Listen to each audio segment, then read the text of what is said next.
bakit kaya no, ang bilis ng oras kapag day off. Pero pag nasa trabaho ka, ang bagal. So, ang plano ko is lalabas muna ako, pupunta sa my laundry area, maglalaba. As usual, yung laging ginagawa kapag day off. And then, pupunta ako sa may bamboo, mag-order ako ng bulalo siguro. Kasi hindi daw kumain sa trabaho yung asawa ko kasi hindi niya gusto yung ulam. Or naumay na rin siguro kasi hindi naman kami bumibili ng ulam sa labas kapag magjo-duty kami. Always sa sa canteen ng company. So, ayan. Pagkasalang ko, siguro mag-order muna ako and then saka ko babalikan yung sinalang ko para ma-dryer kasi baka mamaya malagpasan ko sayang ang 60 NT. So, ayun. Tara. Tapos na pala ako maglaba. Dito tayo. Bakit nakikita yung mga Tapos na ako maglaba and pupunta na ako sa bamboo para mag-order ng uulamin namin na mister ko. So, galing ako sa may laundry. Hindi ko na, binalikan ko lang tong camera kasi low bat siya. Chinarge ko muna para may magamit ako pag pupunta ako doon sa bamboo. Alam niyo, summer pa rin dito sa Taiwan and ang init talaga. Pero naka-electric fan lang kami kasi nung nakaraang buwan, nakakonsume kami ng 500 plus kilowatts na very impossible kasi 3 years na kami dito sa may apartment and first time namin magka-bill ng ganun kalaki. Kaya nagtaka talaga kami paano nangyari yun. Sinubukan namin tignan yung mga previous na bill namin kung umaabot ng ganun. Pero hindi. Ang pinakamataas lang namin na consume sa isang buwan, summer din yun, nasa 335 kilowatts. Yun pa yung time na walang overtime ang mister ko and ang pasok niya is 4 na araw, then day off siya ng 3 araw. Yung 3 araw na yun, pag naka-day off siya, talagang walang patayan ang aircon and umabot lang ng 335 yung konsumo namin. Kaya last month, nagtaka talaga kami kasi wala naman kaming binago sa aircon, wala kaming binago sa mga gamit namin, kung ano yung mga appliances namin dito, ganun pa rin. Mas na-less nga yung use namin noon kasi nasa ibang company na ako and isang araw na lang hindi na kami nagluluto dito. I mean, kapag day off ko, bumibili na lang din ako ng pagkain, pati kanin kasi nga pag nagluluto ako ng masyadong marami, alam mo yung obligado kang ubusin. Kaya kapag yung magkasama kami ng day off, doon lang kami nagluluto para mas makatipid. Tapos, before pa kami mag-consume ng 500 plus na kilowatts, tinignan ko yung bill na last month, 186 lang kilowatts yung nagamit namin. Kaya nagtaka kami biglang taas ng gamit namin. Nasa 500. Etong buwan na to, wala pa yung reading, wala pa yung bill namin. Pero nag-expect kami kasi minomonitor namin at nagulat kami, umabot kami ng 1,000 plus kilowatts. Hindi ko rin alam kung paano i-check kung meron bang nakatap sa amin or wala. Kasi yung katapat namin na room, mga V yung mga yan, bago na yung mga yan nandyan. Pero yung pinalitan nila dyan, pinakasan kasi yung landlord. And alam mo yun, ewan ko, parang alam mo yung ayoko mamintang, ayoko ding kuwan sana, pero minsan mapapaisip ka kasi bakit ganun, biglang taas ng hindi naman, wala naman kami binago, same lang yung use namin. Nung last month na ang consume namin is 186 kilowatts lang, tapos biglang 500, tapos nung binabaan namin yung temperature ng aircon from 16 degrees, ginawa na lang namin 22, and naka-steady na yung malaking electric fan, mas lalong tumaas mga B, diba? Very very nakakapagtaka talaga. Utangin na lang natin, wala tayong pambayad. Ganyan talaga. So, ayun na nga, dami kong kuda. Lalabas na ako kasi pa-out na yung asawa ko. Tamang-tama lang yun hanggang sa makauwi siya. So, tara.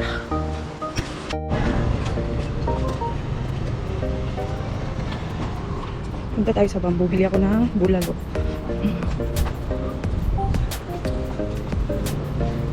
Para pagdating ng asawa ko, meron ng pagkain.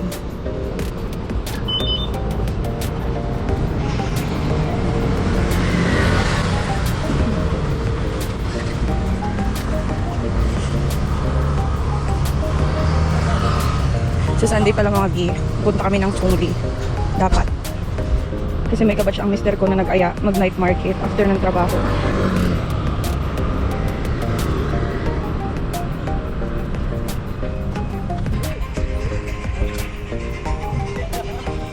Kaso mukhang hindi matutuloy. Minsan talaga no, pag pinaplano, mas lalong hindi natutuloy yung mga bagay-bagay.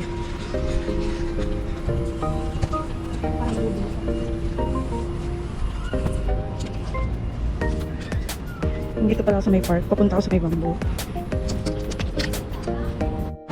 Dito na ako sa may highway. Kaya ako mag-vlog dun sa may park.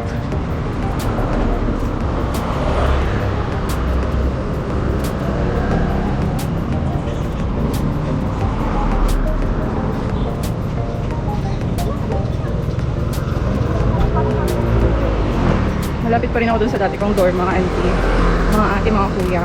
Kasi nga naka-apartment kami ng asawa ko dito dati pa. Kaya hindi na kami lumipat ng apartment. Tinuloy na lang namin. Kaya nagmumotor kami papasok sa trabaho. kahit pag day off ko, magmumotor na lang din siya papasok. Kasi, at least pag yung nagmotor siya, wala siyang hinahabol ng oras ng service nila. Kahit na umalis siya ng 6:20, okay lang. Kaya kahit na late siya magising, okay lang din. Malapit na pala ako sa pupuntahan ko.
So, nakabili na ako ng ulam. Nandito na siya. Pauwi na ako kasi baka nandun na sa bahay yung asawa ko. Anong oras na? 7:57. Hindi pa naman natawag. Itatawag yun pag hindi niya naabutan sa bahay. So, medyo madilim yung nadaanan ko kasi hindi na ako dumaan sa may park panda. Dito ako sa may post office.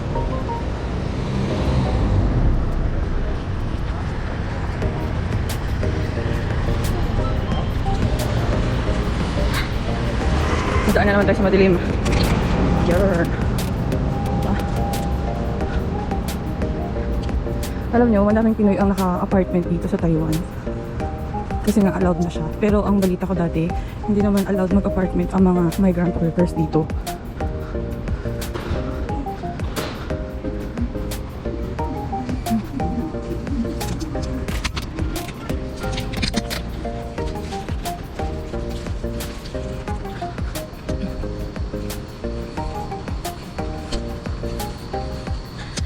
Subukan ko din tumira sa dorm ng ilang taon bago makapunta dito yung asawa ko. Grabe, mahaba-habang pasensya talaga ang kailangan mo kapag nasa dorm ka. Kasi yung dating dorm ko, 6 kami sa room. Pero hindi naman lahat nakatira sa room. May mga naka-apartment talaga. Kaya nung nakapunta dito yung asawa ko, bago pa siya makapunta dito, naghanap na talaga ako ng apartment. Para pag dumating siya dito, nasa apartment na ako. So, ang dilim dito na part. Daanan ko muna yung nilabahan ko kasi baka tapos na din yung naka-dryer para hindi na kami lalabas mamaya. Sasampay na lang ako. Tuloy-tuloy naman na yun pero hinahangar talaga namin para mahanginan pa din. Kasi diba, dryer naman ang ginagamit dito, hindi spinner.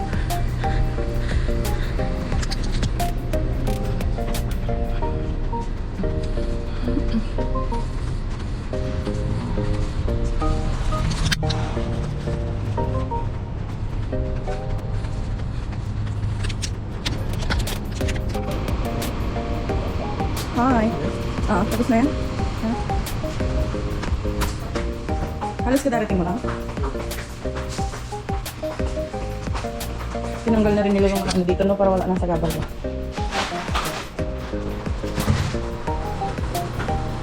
Ay, nahulog. Uwi na kami.